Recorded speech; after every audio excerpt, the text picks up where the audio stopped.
मधुबनी में जन स्वराज पार्टी की मधुबनी जिला इकाई ने आज एक प्रेस कॉन्फ्रेंस का आयोजन किया।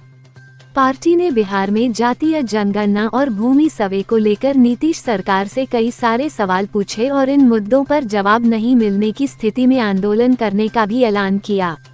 जन स्वराज के सूत्रधार प्रशांत किशोर ने 21 अप्रैल को पटना में जातीय जनगणना रिपोर्ट के दौरान की गई घोषणाएं और भूमि सर्वे में अनियमितताओं के खिलाफ प्रेस वार्ता कर सरकार से कई गंभीर सवाल पूछे थे और 11 जुलाई को 1 करोड़ लोगों के हस्ताक्षर के साथ मुख्यमंत्री और राज्यपाल को ज्ञापन देने की बात कही थी।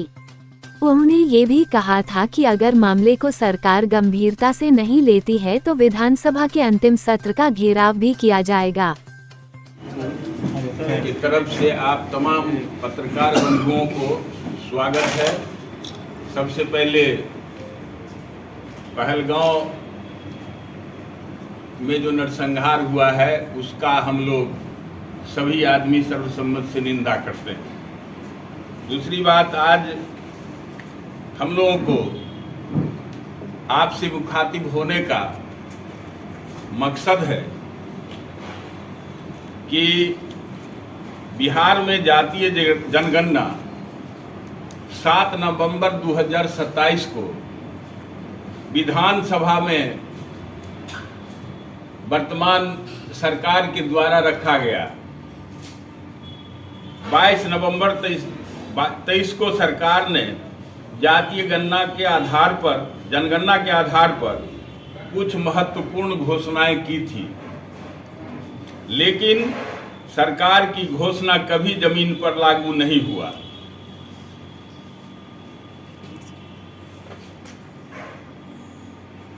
जन स्वराज सरकार से जातीय जनगणना और भूमि सर्वे को लेकर पूरे बिहार में आंदोलन करने जा रही है।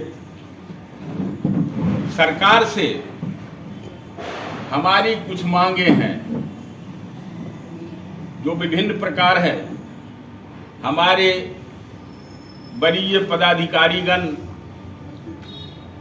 आदरणीय महामंत्री कबीरुद्दीन साहब, हमारे आदरणीय प्रदेश कमेटी के सदस्य इंद्रशेखर जी, हमारे प्रदेश के सदस्य आदरणीय रत्नेश्वर ठाकुर जी और हमारे अनुमंडल अध्यक्ष सुनील कुमार मंडल जी भी आप लोगों को कुछ बतावेंगे। लेकिन जातीय जनगणना और भूमि सर्वे हमारी मांगे हैं कि इस पर बिहार सरकार श्वेत पत्र जारी करे।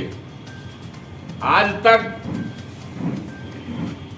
भूमि सर्वेक्षण का कार्य मेरे यहाँ मात्र 20% ही हुआ है, जबकि बिहार सरकार के साथ साथ जहां भी इस कार्यक्रम को रखा गया उस प्रदेश में कहीं कहीं 80% से भी ज्यादा है।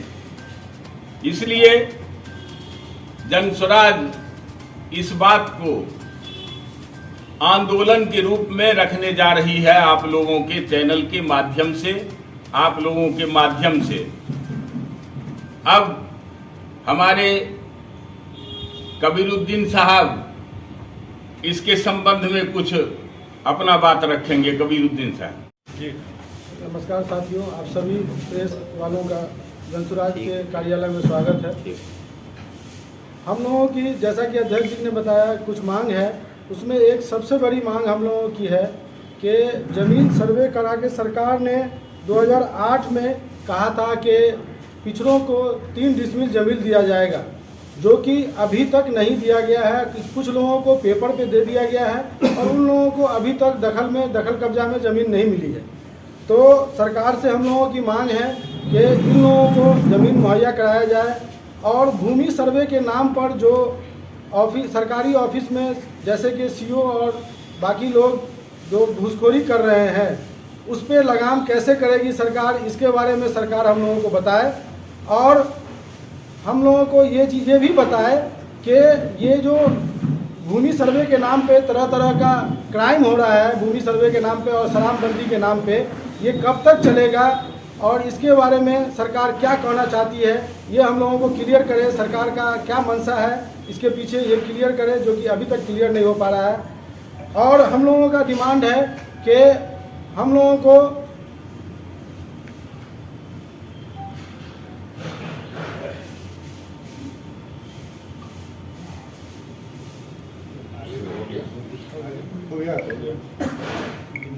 ये हमारे जिला के अभी अध्यक्ष जी बोले हैं, सब बात को रखे हैं जो पार्टी द्वारा भी तय किया गया है।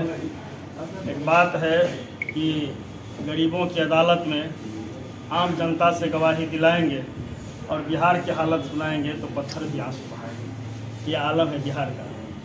तो हम लोग केवल सरकार के द्वारा जो घोषित है उस पर सवालिया निशान उठाते हैं और वही डिमांड करते हैं कि माननीय मुख्यमंत्री जी तत्कालीन सरकार जो घोषणा किए थे कि जातीय जनगणना के बाद 2 चीज़ कहे हुए थे कि आरक्षण में बढ़ोतरी की जाएगी जनगणना की रिपोर्ट देखने के बाद, जो आज तक ठंडे बस्ते में डाल दिया गया है। और ये हमारा पहला डिमांड है सरकार से। दूसरी बात है कि आप लोगों को मालूम है कि जो कहा गया था कि 80 लाख परिवारों को रोजगार के लिए और जो विभिन्न सृजन जो काम का सृजन किया गया था 94 लाख परिवारों को 2 लाख रुपया करके दिया जाएगा, जो आज तक लगता है या तो डबल इंजन की सरकार है, यही मोदी जी वाला केवल छलावा है कि भाई हर आदमी के खाते में 15 लाख रुपया आ जाएगा या ये 2 लाख रुपया का भी हिसाब किताब होगा। तो ये भी हम लोगों का मांग है कि सरकार जो घोषणा किए हैं तो कम से कम चुनावी वर्ष है भाई, आप ही को फायदा होगा इसका, तो ये क्या कहते हैं ज़मीन पर इस बात को तो उतारिए। अगर इस बात को सरकार देरी करेगी हम लोगों को डिमांड से, तो हम लोग पार्टी के द्वारा बिहार के सभी जिलों में 1 करोड़ आम जनता का हस्ताक्षर युक्त राज्यपाल को सौंपेंगे और माननीय मुख्यमंत्री जी को दिया जाएगा। अब उसके बाद भी अगर सुनवाई नहीं होगी तो जो अंतिम सत्र होगा बिहार विधानसभा का इस बार, माने चुनाव से पहले, अक्टूबर में चुनाव हो रहा है ना, तो चुनाव से पहले जो अंतिम सत्र होगा उस अंतिम सत्र में विधानसभा का घेराव किया जाएगा। इसकी तारीख भी हमारी पार्टी की तरफ से प्रदेश के स्तर से घोषणा कर दी जाएगी। बाकी जो छोटी छोटी मसला है तो मैंने पहले कह दिया कि भ्रष्टाचार का आलम ये है कि कहाँ से सुनाऊंगा, अस्पताल का बात करो कि कृषि का बात करो, कृषि डिपार्टमेंट से छोड़ूं तो शिक्षा डिपार्टमेंट में आ जाओ, एमडीएम के पकड़ो कि आईसीडीएस में जाओ, आईसीडीएस को पकड़ो कि क्या कहते हैं ये 4 किलो अनाज पर जाओ, 5 किलो अनाज जो 4 किलो आता है वहाँ चले जाओ। और अभी जो ताज़ा मामला है तो मैं आप लोगों से कहता हूँ कि आप लोग समाज के आईना दिखाने का काम करते हैं आप लोग। तो अभी अगर केवल एक अमीन जो सर्वे कर रहा है, भर दिन का जो उसका सर्वे का दुकानदारी चलता है, शाम में केवल उसकी प्रशासन उसके रूम की जांच कर लिया जाए तो लाखों रुपया उसके घर से निकलेगा। ये हमारी माने क्या कहते हैं स्पष्ट आरोप है कि ये इसका इससे बड़ा उदाहरण कोई नहीं है। अरे पैसा तो लोग घर में न रखता है तहसील के भर दिन, अभी मोबाइल पर नहीं लेता है पैसा, तो भाई उसकी भी जांच प्रशासन करे। कहता है कि भ्रष्टाचार पर लगाम लगाएंगे, सीओ के घर में पैसा नहीं जाता है, डीएम साहब को डायरेक्ट आवेदन दीजिए अगर पैसा कोई मांगता है दाखिल खारिज के नाम पर या अन्य किसी कागजात को ठीक करने के नाम पर। भाई हम कहते हैं एक सबसे बड़ा उदाहरण है कि जो सर्वे करता है उसके घर की जांच कर लिया जाए, उसके पॉकेट की जांच कर लिया जाए, माने दूध का दूध और पानी का पानी हो जाए। ये मैं कहता हूँ कि जो सरकार के लोग आजकल आते हैं और टीवी पर अखबार में बोल के जाते हैं कि भाई इसमें जो बोला गया वो शब्द जो है तुम मुसलमान हो, तुमको कलमा पढ़ना आता है कि नहीं आता है, ऐसा तो बोलते हैं, लेकिन कभी ऐसा कहते हैं कि भाई उस 29 आदमी में मरने वालों में मुसलमान कितना था? ये तो भी बड़ा यक्ष प्रश्न है। इस प्रश्न का भी तो जवाब आना चाहिए। ऐसे क्यों भाई हमला हुआ है? देश के हक पर हमला हुआ है, देश के आंतरिक संसाधन पर हमला हुआ है।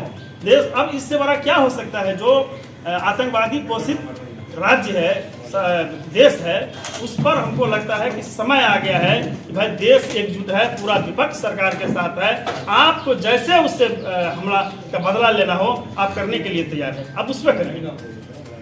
चैनल को like, comment, share and subscribe जरूर।